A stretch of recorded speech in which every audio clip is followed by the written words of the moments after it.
and welcome to Vantage this week, a show where we recap the highlights of the week gone by. There has been an escalation in the Ukraine war this week. Ukraine has started attacking Russian territory using long-range Western weapons. Moscow has upped the stakes in response. Vladimir Putin has updated Russia's nuclear doctrine, raising the threat level to Europe. India too is facing a threat, but of a different kind. The capital, New Delhi, is reeling under air pollution. And we look at the possible solutions to this mess. There's been a major development in West Asia. Hamas is no longer in Qatar. The Hamas offices in Doha are empty, and it seems the group has relocated to Turkey. We also have a story from the art world. The infamous duct tape banana has been sold for a whopping $6.2 million. All this and more lined up. Let's get started.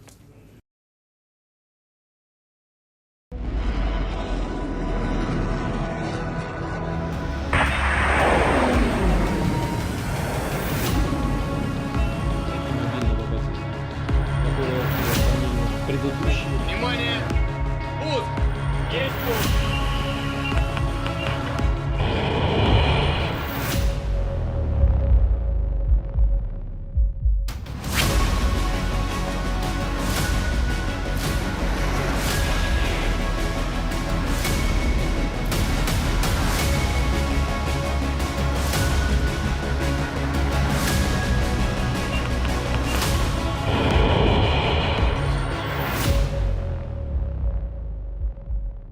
Escalate to de-escalate. It's an old playbook used by the Soviet Union. First, you raise the stakes very high, then you wait for the other side to blink, to de-escalate. Both Russia and Ukraine appear to be using this playbook. Today, the United States shut its embassy in Kiev. They're expecting a significant Russian airstrike on the city. There was a barrage this morning, but it was repelled by Ukraine's air defenses. Nonetheless, America is advising caution. They're asking citizens to be alert for air raid warnings. But why this escalation now? Because of US President Joe Biden. He's in the lame duck phase of his presidency, and he's not holding back. This week, he permitted Ukraine to fire American missiles at Russia. We're talking about the long-range ones, missiles that can strike deep inside Russian territory. Once the permission came, Zelensky did not wait around. On Tuesday, he fired 6 missiles at Russia. American-made ATACMS missiles. These are guided weapons made by Lockheed Martin. Their range is up to 300 kilometers. Ukraine fired 6 of them at a military facility in Bryansk. Russia says 5 of these missiles were shot down and the 6th was damaged in the skies. Some of the debris did fall near the facility, but no damage and no casualties. Ukraine is yet to announce this attack publicly, but Zelensky dropped a major hint. He said, "We have long-range missiles and we will use them." I'll not go into details. Ukraine has long-range capabilities. Ukraine has long-range drones made in Ukraine. We now have not only one long Neptune. And we now have ATACMS, and we will use them, all of them. Now, Bryansk is not on the front line. It is located around 120 kilometers inside Russia. So naturally, Vladimir Putin had to respond. He has revised Russia's nuclear doctrine. The earlier one was drafted in 2020. It said that Russia would use nuclear weapons only in response to a nuclear attack. Basically, nukes for nukes. That was a policy. The new one lowers that threshold. It says Russia can use nukes to respond to a conventional attack as well, not just a nuclear attack. The West has slammed Putin's move. They're calling it irresponsible. There's irresponsible rhetoric coming from Russia, and that is not going to deter our support for Ukraine. It is not the first time that they threaten with nuclear escalation, which is completely irresponsible. Russia has subscribed to the principle that a nuclear war cannot be won and so must never be fought. Since the beginning of its war of aggression against Ukraine, it has sought to coerce and intimidate both Ukraine and other countries around the world through irresponsible nuclear rhetoric and behavior. We have seen Putin do this before. Tweak his nuclear policy, hold drills with nuclear weapons, or threaten a nuclear escalation. It was scary the first time, But does it still carry the same fear? Well, Russia can always use tactical nuclear weapons in Ukraine. These are sort of like mini nukes, tactical nuclear weapons. But that depends. The usage depends on the other side too, on whether Ukraine wants to escalate further. Joe Biden is giving them the tools. He has decided to give landmines to Ukraine's army. These are bombs concealed in the ground. They can take out unsuspecting enemy soldiers, basically slow them down. In eastern Ukraine, Russia has been making significant progress. They're capturing village after village. So landmines could help Ukraine slow down Russia. Of course, the worry is civilian casualties. If soldiers cannot spot landmines, neither can civilians. Despite that worry, Joe Biden is giving these weapons to Ukraine. It tells you how desperate he is. And all of this is happening at a very crucial time. A, Donald Trump is waiting in the wings. His allies have slammed Biden's decision. They say that he's encouraging World War III. And B, the war has crossed 1,000 days. Several events were held to mark the day in Kiev, in Tel Aviv, and in Europe. Take a look at this.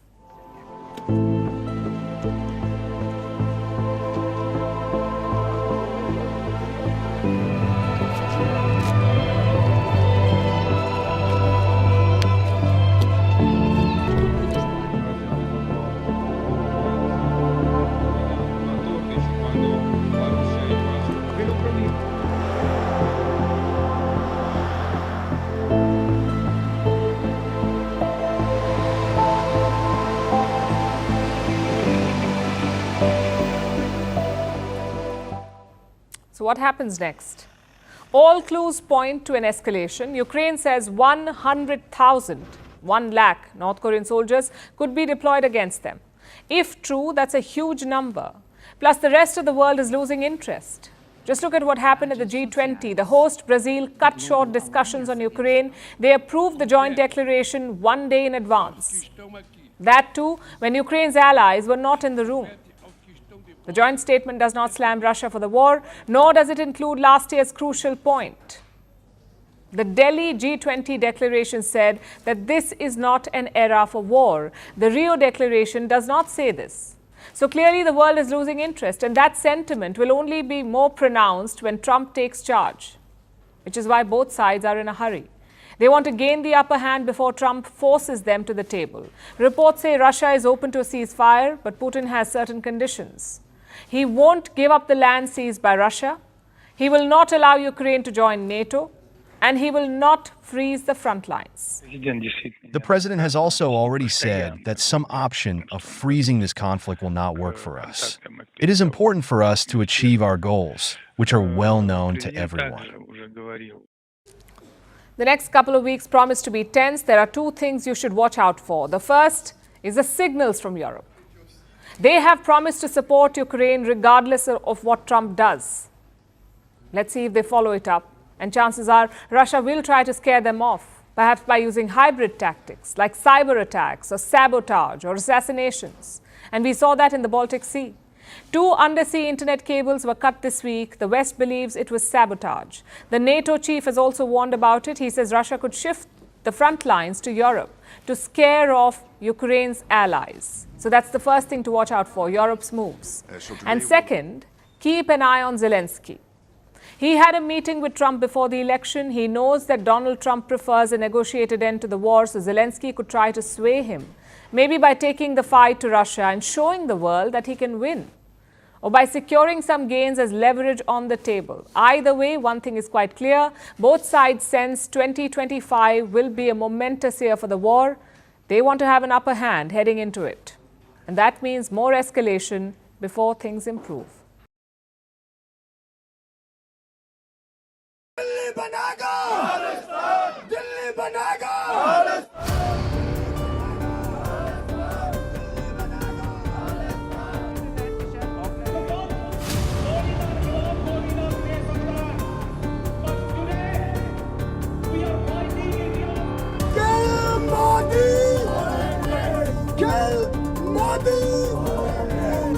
ਜਿਹੜਾ ਕਹਿੰਦਾ ਵੀ ਸਿੱਖ India ਦਾ ਰਹਿਣਾ ਚਾਹੁੰਦਾ, ਜਿਹੜਾ ਕਹਿੰਦਾ ਵੀ ਸਿੱਖ ਜਿਹੜਾ ਖਾਲਿਸਤਾਨੀ ਨਹੀਂ ਹੈ।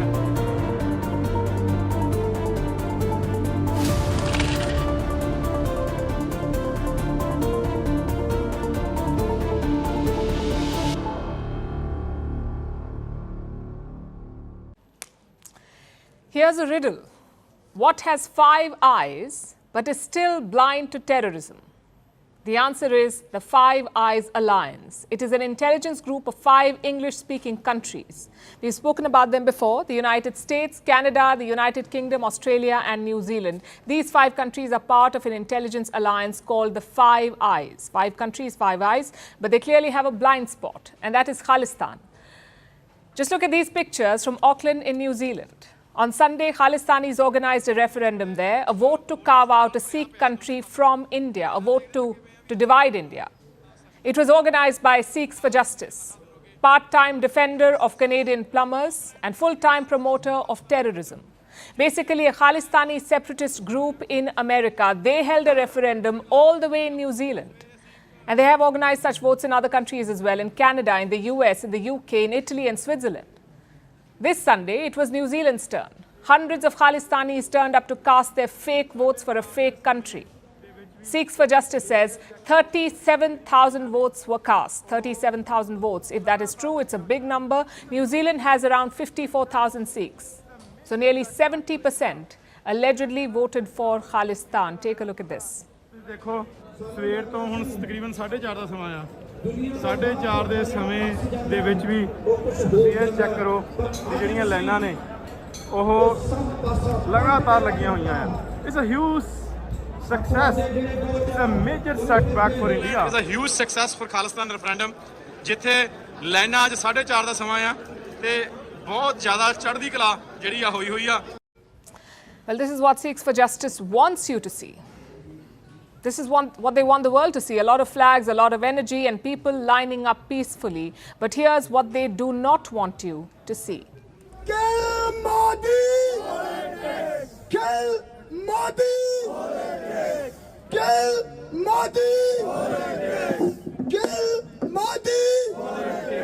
Kill Modi! Kill Modi! Kill Modi! In case you missed that, let me repeat. That man was saying, kill Modi. He's encouraging the assassination of India's Prime Minister. In what world is this a peaceful protest? Yes, the referendum is non-binding, but it signals an expansion of this dangerous ideology. In 2021 and 2022, 2 Khalistan referendums were held in the United Kingdom. Then in Canada, 2 votes were held in 2022 and 23 last year. In Australia, 1 referendum was organized last year, and the US has also hosted multiple such votes. The first round was in San Francisco this year in January. The second was in March 2024, again this year. All these votes were organized by Sikhs for Justice. They say tens of thousands of people took part in them. Do you see what's common in this list? All of these are Five Eye countries. They've become breeding grounds for Khalistanis. Whether it's attacks on Indian missions or such referendums for Khalistan or violent threats against India. Why does this keep happening in Five Eyes countries? Let's look at the situation in New Zealand. India had flagged this referendum to their government. Earlier this month, Foreign Minister Jaishankar met his New Zealand counterpart. Among the issues discussed was this, the Khalistan referendum in Auckland. So why did the authorities not stop it? Because of the same old argument they give. It's freedom of speech and assembly. We've heard that from Canada. We are hearing it from New Zealand. Secondly, these countries are home to a large Sikh diaspora. That gives us an opportunity. That gives an opportunity to the likes of Sikhs for Justice to brainwash, to peddle fake news and to rally support. Just consider the Auckland vote. It was organized by Avtar Singh Pannu. He's the president of Sikhs for Justice. He's also the brother of Gurpatwant Singh Pannu, sort of like the tag team champions of separatism. Avtar Pannu spent more than a month in New Zealand. He personally mobilized support for this referendum and he faced no pushback. Now imagine if this vote threatened America's sovereignty or Britain's sovereignty. Would New Zealand have allowed it? Chances are no. But they're more than happy to undermine India's interests. It is frankly a losing strategy. Justin Trudeau tried to shield Khalistanis in Canada. Look at where India-Canada ties are. Look at where Trudeau's political fortunes are. New Zealand should avoid that mistake. As for India, the message is clear. Sikhs for Justice is well funded and well organized. They are spreading their propaganda across Western societies. They're basically waging an information war against India. So India must adapt and counter accordingly. Fight Khalistani propaganda with facts. We can't bank on the Five Eyes eventually opening their eyes. India must force them to open to show the reality. Pannu has already announced his next referendum. That's in Los Angeles in March 2025. So now is the time to go on the offensive to build a global case against Khalistanis. India has taken a hypersonic leap and entered an elite military club of nations. It has successfully tested a long-range hypersonic missile. This is India's first, and it's a big deal. Hypersonic missiles are fast, low-flying, agile weapons. They're so quick, they can even evade conventional missile defense systems. This is what makes them game changers in modern warfare, and now India has successfully tested one. The only other countries to have hypersonic missiles are Russia, China, and the US. Like I said, an elite military club. So what do we know about India's new weapon? How far can this missile travel? How fast? What is it that makes it so special? And why is this a major step forward for India's military capabilities? Our next report tells you all of this. In a major boost to its military prowess, India has successfully tested its first long-range hypersonic missile. 3, 2, 1, now. The Defence Research and Development Organisation, or DRDO, flight tested the missile on Saturday from Dr. APJ Abdul Kalam Island off the coast of Odisha. The missile is designed to carry payloads over 1,500 kilometers. India's advancement is also a strategic deterrent against its neighbours China and Pakistan. Hypersonic missiles are advanced weapons. First, because they are fast. Their speed exceeds Mach 5, meaning they can fly at 5 times the speed of sound. Secondly, hypersonic missiles are low-flying weapons and they are designed to be agile. These missiles are so quick that they can evade conventional missile defense systems, so they are nearly undetectable. Thirdly, they can alter their course. The missiles can maneuver on the way to their target, unlike ballistic missiles, which follow a predetermined trajectory. And lastly, because they are so fast, hypersonic missiles can strike with extreme speed. They are effective against both surface and underground targets. Due to these qualities, hypersonic missiles are viewed as strategic game changers in modern warfare. And now, in what Defence Minister Rajnath Singh calls a historic moment, India is one step closer to deploying the high-tech weapon, which is in the arsenal of only a handful of countries. At present, only the United States, Russia and China have hypersonic missiles. Apart from India, few other countries are researching the technology, including France, Germany, Australia, Japan, Iran and Israel. After all, the very advantages that make hypersonic missiles special also make it difficult to develop. The high speed of the missile generates a lot of heat, so it needs to be made with advanced materials like heat-resistant alloys. Plus, its hypersonic flight demands precise navigation, which requires real-time communication systems. So, building the missiles is not only challenging, it's also expensive, which is why this feat has not been achieved by many nations. But India has developed it indigenously. This underscores Prime Minister Modi's commitment to self-reliance. And this is a major breakthrough, especially in context of India's strategic environment. The test of this long-range hypersonic missile has strengthened New Delhi's position on the global defense landscape, showcasing its ability to innovate and adapt in the ever-evolving scope of modern warfare.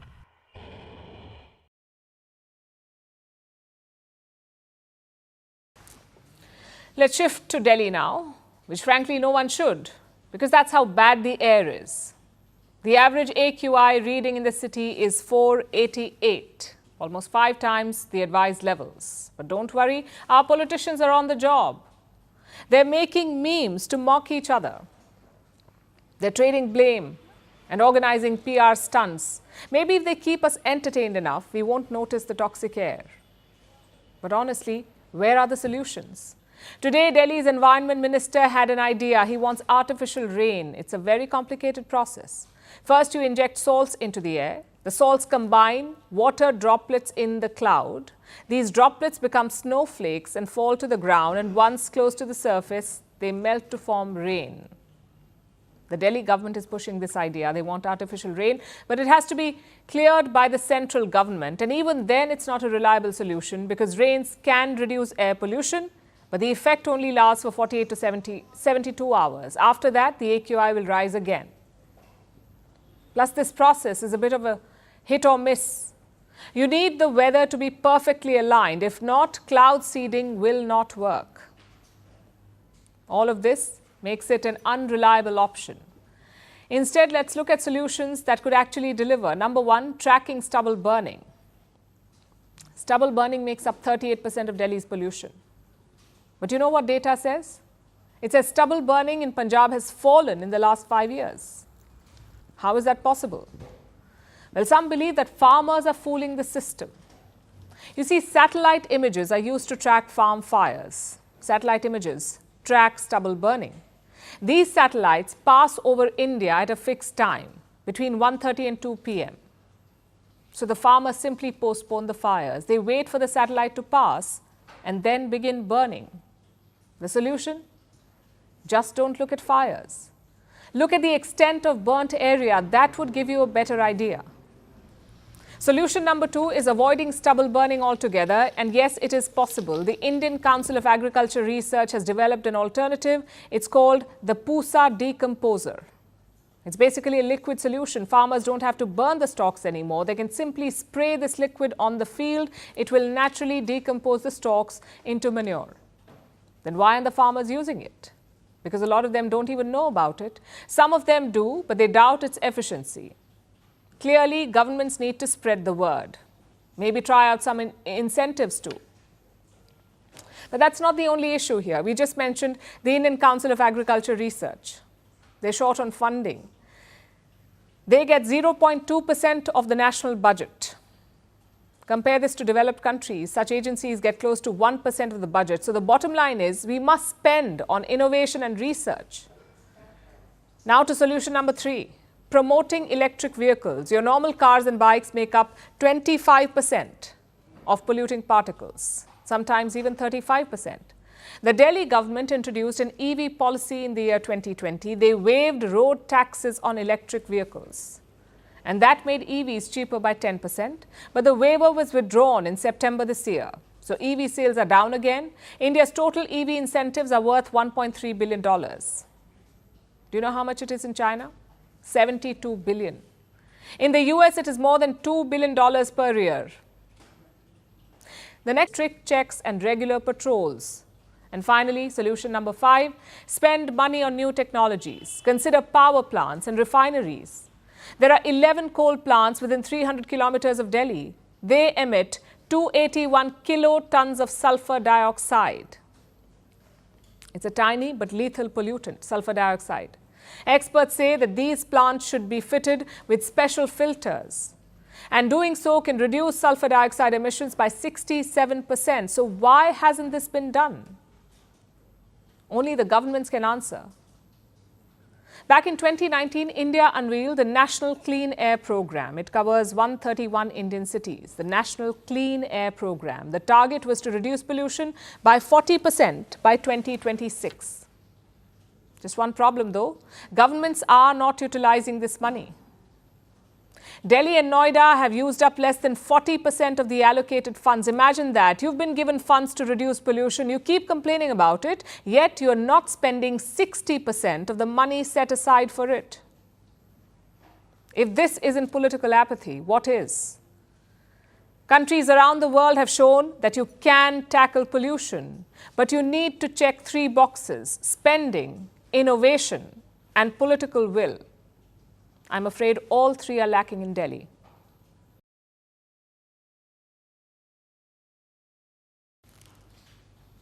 $34 billion. That's the loss the Adani Group suffered today. It's one of India's biggest conglomerates, a star of the stock market. But today, Adani company saw a massive sell-off. They've lost $34 billion in value in one day. The reason is a lawsuit in the United States. The US government has taken the Adani Group to court. A case has been filed against Gautam Adani. He's the chairman of the group. He has been charged with bribery and fraud. The lawsuit has been filed by prosecutors in New York. Apart from Gautam Adani, the lawsuit names 7 people. The list includes Sagar Adani, who is a nephew of Gautam Adani. Now, this case has far-reaching consequences. Its impact will not be limited to the stock market. There could be political ramifications too, especially for India's BJP-led government. So what is this case and why is it such a big deal? The case revolves around a solar power plant. In the years 2019 and 2020, the Adani Group secured some contracts. But they weren't the only ones who got this deal. They were in partnership with a US-based company called Azure Power. This company is into renewable energy. It was listed on the New York Stock Exchange. So this American company got the solar power plant deal in India along with the Adani Group. In other words, an American company is involved in this deal. That is how US investigators are also involved.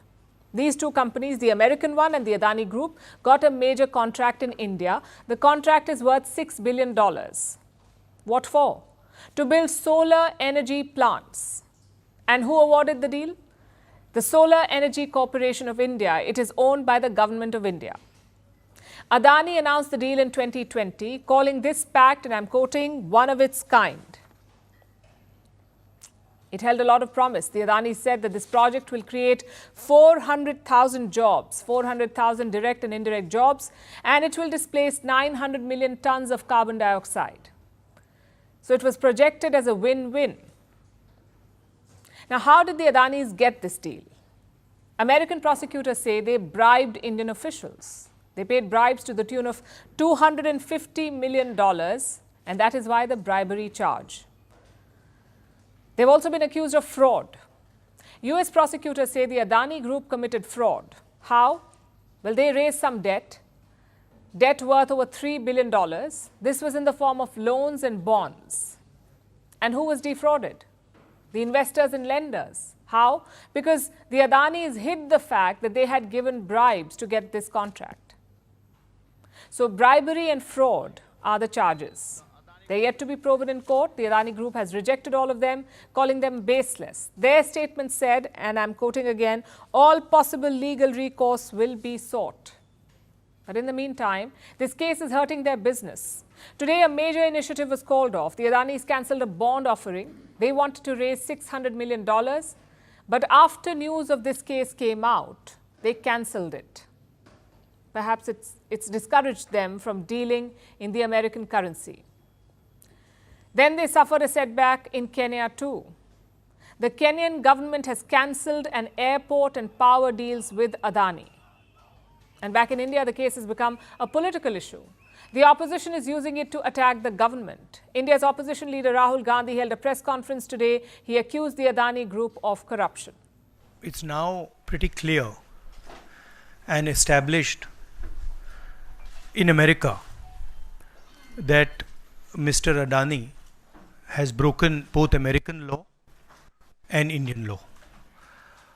He's been indicted in the United States, and I'm wondering why Mr. Adani is still running around a free man in this country. The past year has been challenging for Adani. The group has been facing relentless scrutiny. First, from Hindenburg Research, the short seller, then from Indian courts, then from India's market regulator SEBI, the Securities and Exchange Board of India, SEBI, and now American investigators. And through all of this, Adani stocks have fluctuated wildly. Last year, they lost over $100 billion in market cap, but they managed to recover it. Now the probe in the US will test them again.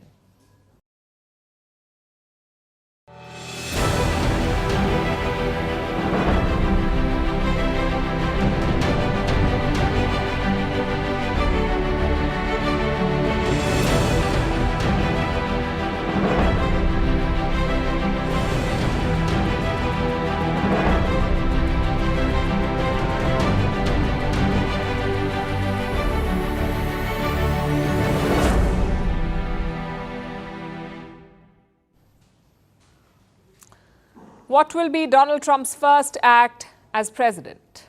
It may be the declaration of a national emergency because Trump wants to keep his election promise.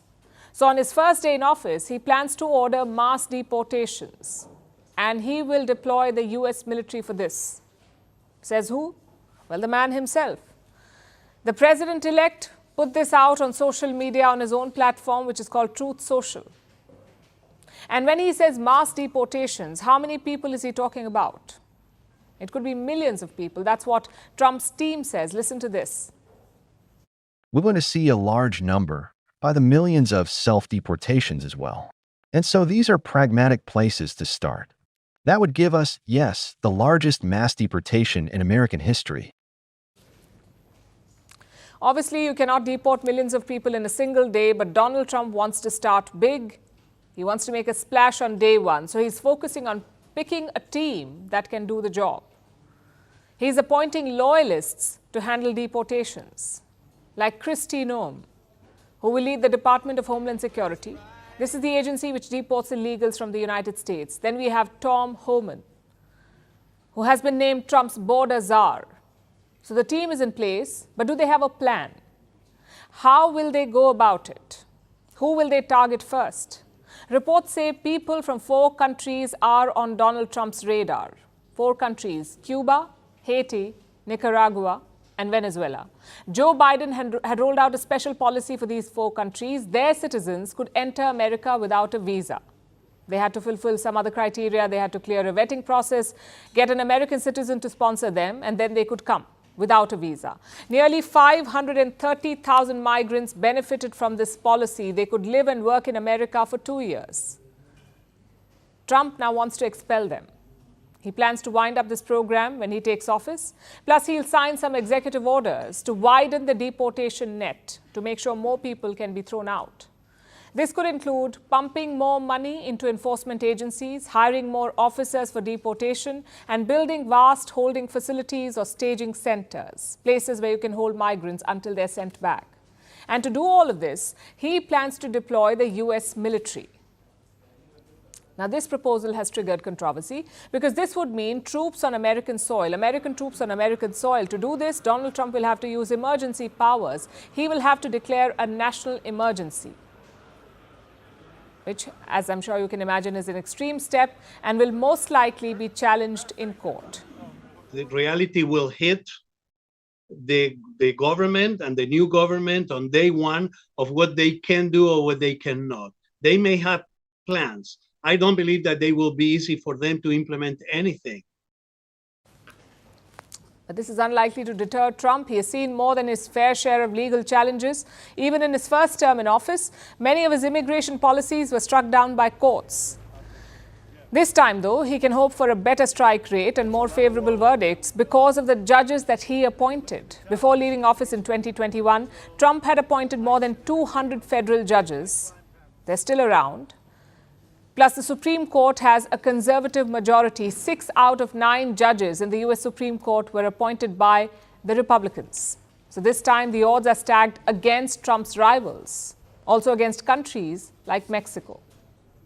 If we had a war with a country like Mexico, we wouldn't lose people like that. This is bigger than a war. Illegal immigration is a bigger challenge than a war. That's what Donald Trump says. And most illegal immigrants enter America through land borders from neighboring countries, so Trump wants to build pressure on them. Reports say he could restrict visas. Just like he uses tariffs on the trade front, Trump could leverage American visas and extract concessions from neighbors. Basically, he's looking to weaponize the US immigration policy. It's a typical Trump move, and it should surprise no one, honestly. He promised to be tough on immigrants. He was voted to power on this plank, and now he plans to walk the talk.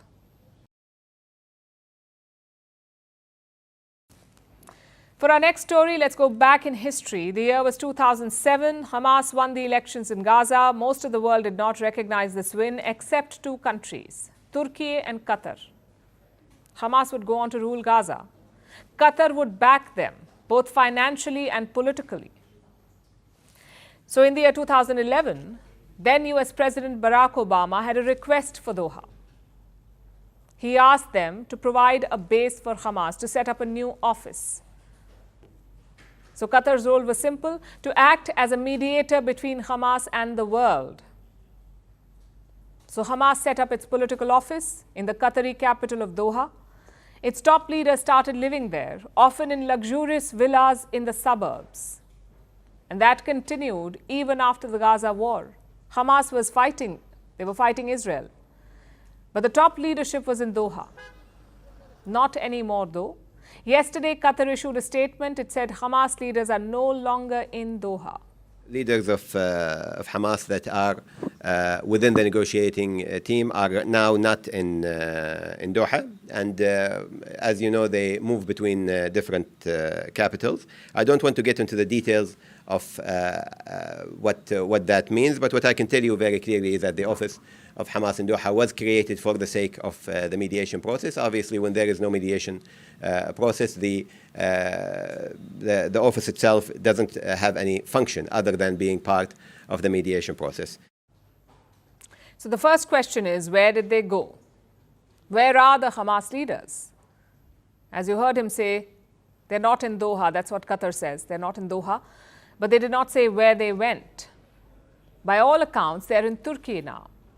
President Erdogan of Turkey has been welcoming, so Hamas has found a new base in Turkey. Question number 2, why did they have to leave Qatar? Again, Qatar gave no answers, no reasons. They say that the Doha office was created for mediation. There are no ceasefire talks now. The process has been suspended, so the office has no use. Qatar says the office is not permanently closed, but right now, no one's there. If a decision is taken to permanently close down the Hamas office in Qatar, then you will hear it from here or of a formal statement from the Ministry of Foreign Affairs. So that's the official statement. This is what Qatar is telling the world.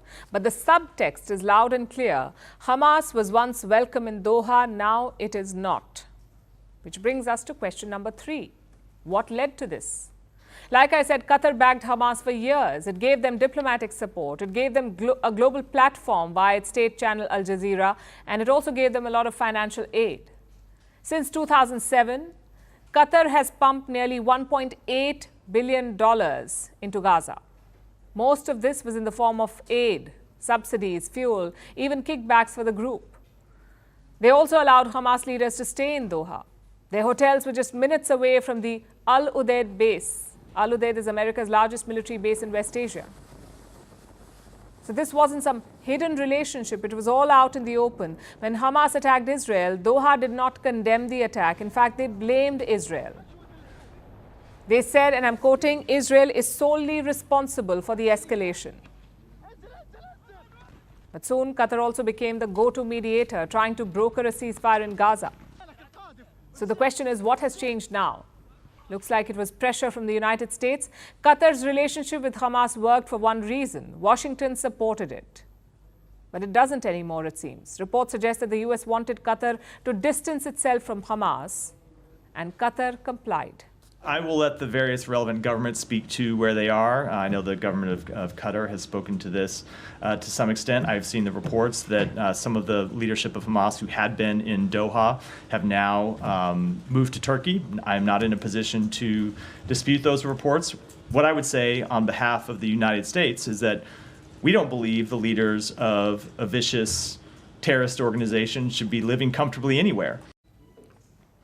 So first, Qatar suspended the mediation efforts, and then it expelled Hamas leaders.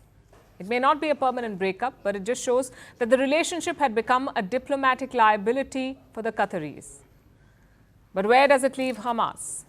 Their top leaders are dead. Their leadership is now scattered. Most of them are keeping a low profile, and now they've lost one of their biggest financial backers. So Hamas has two options, really. Continue the war and suffer the consequences, or call for a ceasefire. And they seem to be leaning towards the second option, calling for a ceasefire. Hamas says it is ready for a ceasefire. In return, it wants a full Israeli withdrawal from Gaza. The problem is, Israel doesn't agree to this, which is why Hamas is now appealing to US President-elect Donald Trump. They say Trump should put pressure on Israel. But will it work? We'll find out in a few months.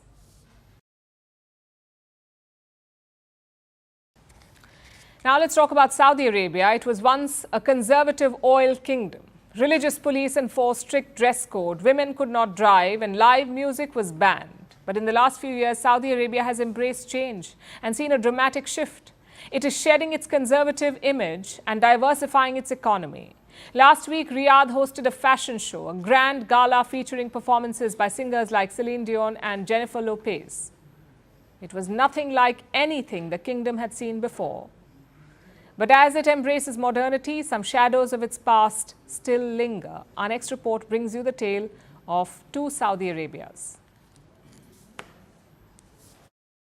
Models in dreamy, shimmering gowns. A show-stopping gala, performances by international stars, the likes of Jennifer Lopez, Camila Cabello, and even Celine Dion. Lebanese fashion designer Elie Saab pulled all the stops for his latest fashion show, but what made more noise was the venue. It was Riyadh, the capital of Saudi Arabia. I cannot be more proud of what's happening now in Riyadh and Saudi Arabia overall. I mean, look at this. Look at the beautiful names we have here in the middle of Riyadh. There is a lot of harmony with the idea of evolution that is taking place in Riyadh in terms of being up to date to art and culture. Having someone as important as Elie Saab extremely fits with this beautiful event Riyadh season that cares for art and culture. For decades, Saudi Arabia has been defined by its conservatism. The discovery of oil in 1938 reshaped the country's future, turning it into a global economic powerhouse. But despite its wealth, the kingdom clung tightly to its traditions and religious values. After all, it was the birthplace of Wahhabism, a movement adhering to a strict interpretation of Islam. It shaped every aspect of Saudi life, from the justice system to the daily lives of its people. Until 2018, women here could not even drive cars. But the 21st century brought winds of change. Under the leadership of Crown Prince Mohammed bin Salman, Saudi Arabia launched Vision 2030. It was a bold plan to diversify its economy, reduce dependency on oil, and present itself as a modern, progressive nation. It's about reshaping how the world sees Saudi Arabia, and perhaps more importantly, how Saudi Arabia sees itself. Events like the Elie Saab fashion show are just one of the many examples. The kingdom is embracing concerts, parties, sports events, and even art, all to showcase a new Saudi Arabia. One that's eager to welcome the world and shed its conservative image. But this transformation comes with stark contradictions. Even as the kingdom dazzles the world with concerts, its justice system remains one of the harshest in the world. In 2024, Saudi Arabia executed 101 foreign nationals, which is more than the combined figure from 2022 and 2023. Human rights groups have criticized Riyadh's rampant use of the death penalty, calling it excessive. Most of these were foreign workers in the kingdom. They often also lack access to fair trials. So while Saudi Arabia showcases a modern face to foreign tourists, the reality for many, especially foreign workers, is vastly different. The executions are a stark reminder of that of Saudi Arabia's dual realities, glamorous events for tourists and celebrities versus stringent punishments for others, showing that for the kingdom, even reforms have their limits. Riyadh's younger generation, inspired by global trends, is eager for change. Yet, many still hold on to the values that have defined their kingdom for centuries. As Saudi Arabia races towards a new identity, it faces a question. Can it truly reconcile the two sides? The conservative oil kingdom and the modern progressive nation. Right now, Saudi Arabia is both, and yet neither fully.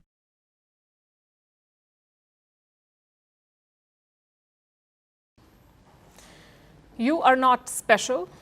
You are not needed. You're a waste of time and resources. You are a burden on society. Please die. What if someone said this to you? How would it feel? Not good, I imagine. But if you were having a bad day, these comments could really shake you. They could have serious repercussions. Recently, a student was at the receiving end of such hate. His name is Vidhay Reddy. He's a college student in the US, and he received this message not from a human, but from artificial intelligence. Reddy was having a conversation with Google's AI chatbot, Gemini. They were talking about aging when the conversation took a dark turn. The AI bot sent Reddy a threatening message, and it did not mince words. The bot said things like, "You are a drain on the earth.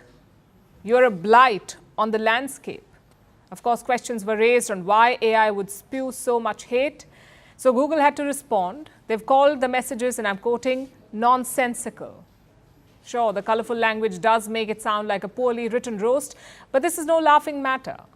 Reddy said that the message scared him, and that if someone were in a bad mental place, such a message could put them over the edge. And he has a point. He's right. This is indeed dangerous. But do you know what's worse? It's not a first. Google has been called out for potentially harmful responses in the past too. Earlier this year, in the month of May, Google AI answered health queries. And the responses were not just incorrect, they were lethal. Like recommending that people eat one small rock per day. In February, the world witnessed its first death by AI. Allegedly, Google is to blame for this too. A 14-year-old teenager fell in love with an AI bot, which was designed by researchers from Google. The teen killed himself after talking to the chatbot. The bot is said to have encouraged this teen to take his life. Such examples barely scratch the surface, though, because the problem is not limited to Google. AI is developing at a tremendous speed.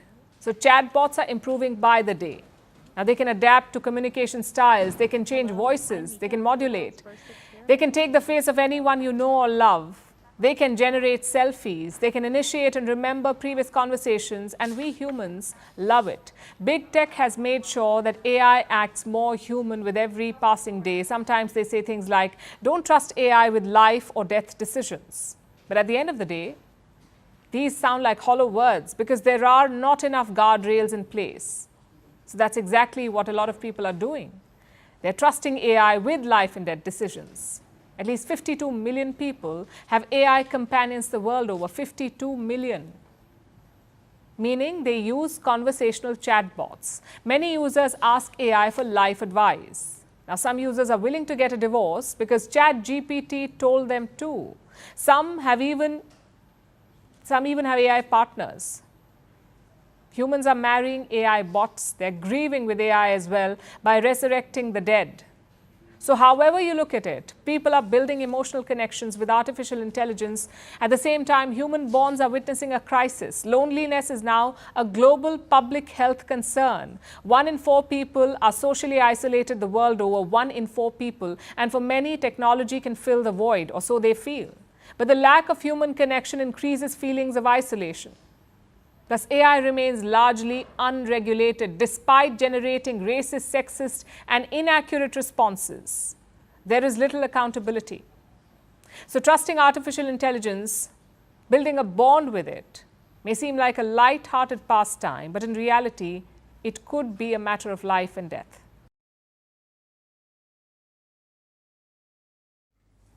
Walk into any supermarket and you can find a banana for less than $6. But a banana duct taped to a wall, that's sold for more than $6 million. The banana artwork was first sold in 2019 for $120,000. It created social media uproar and stirred an age-old debate. What is art? And what is the value of art? This time the banana has gone on sale again and it fetched $6 million. So the answer is more confusing than ever before. Who decides the value of artwork? Why do people pay so much? Why is art an investment, and how do people decide what to buy? Here's a report. Wednesday morning, a banana was bought from a fruit stand in New York's Manhattan. It cost 35 cents. In the evening, the same banana was sold for a whopping $6.2 million. It became what's arguably the most expensive fruit in the world. Why this turn of fortune? Because the banana transformed into a star.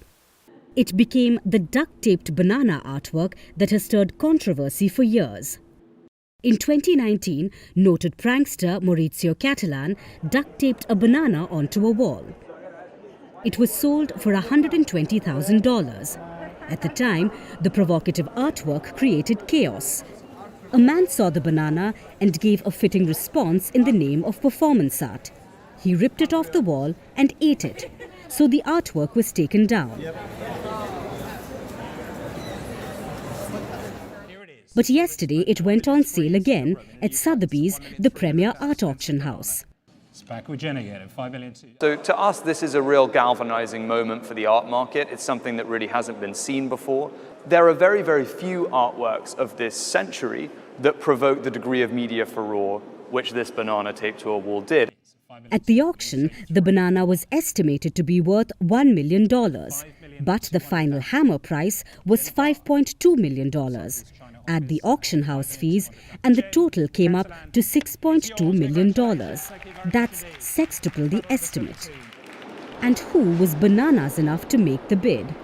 Chinese-born crypto entrepreneur Justin Sun. He went home with the banana and a range of instructions on how to install the artwork and how to replace the banana whenever it rots.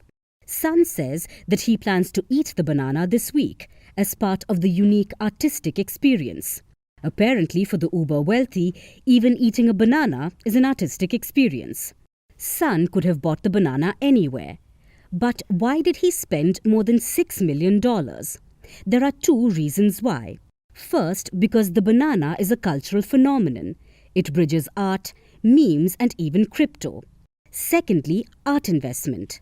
The banana is only an addition to other artworks in his collection. And he's not alone. More and more people are beginning to see the value in art, the literal monetary value. Because when done right, art can be a very smart investment. Also, it holds its value over time. During the 2020 pandemic, when most markets fluctuated, the art market remained stable. Today, it's estimated to be worth $67 billion, and it's only expected to grow further. So, how do people invest in it? It can be done offline at auctions or galleries. People can buy art online as well. Online art sales are expected to hit $9.32 billion this year. Like with any investment, time is of the essence. People invest when the prices are low. When it comes to contemporary art, the earlier the artist is in their career, the cheaper their art will be. This can be a hit or a miss. So those who really have money to spend go for the big, sure shot wins, the blue chip artists. Monet, Picasso, Cézanne, and so on. The value of their work is always assured.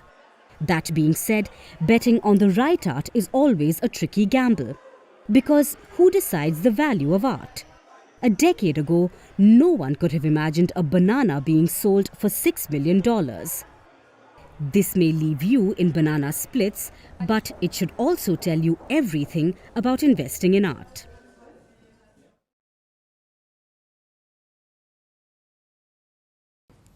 If you live in Delhi, these are tough times for you. All you can think about is the pollution. But hey, look at the upside. You don't need Instagram filters anymore. The toxic air does it for you. Everything looks yellow and smoky. People here are checking the AQI like stock market prices. And unlike the markets, they're hoping it's down. And I know we discussed some solutions tonight, but those will not happen overnight. Our best bet is perhaps the winter of 2025. That's when those changes may kick in. Until then, perhaps humor is the best medicine. Social media users are roasting Delhi and its people. Combined with the smoke, it's a nice little barbecue on the internet. Take a look.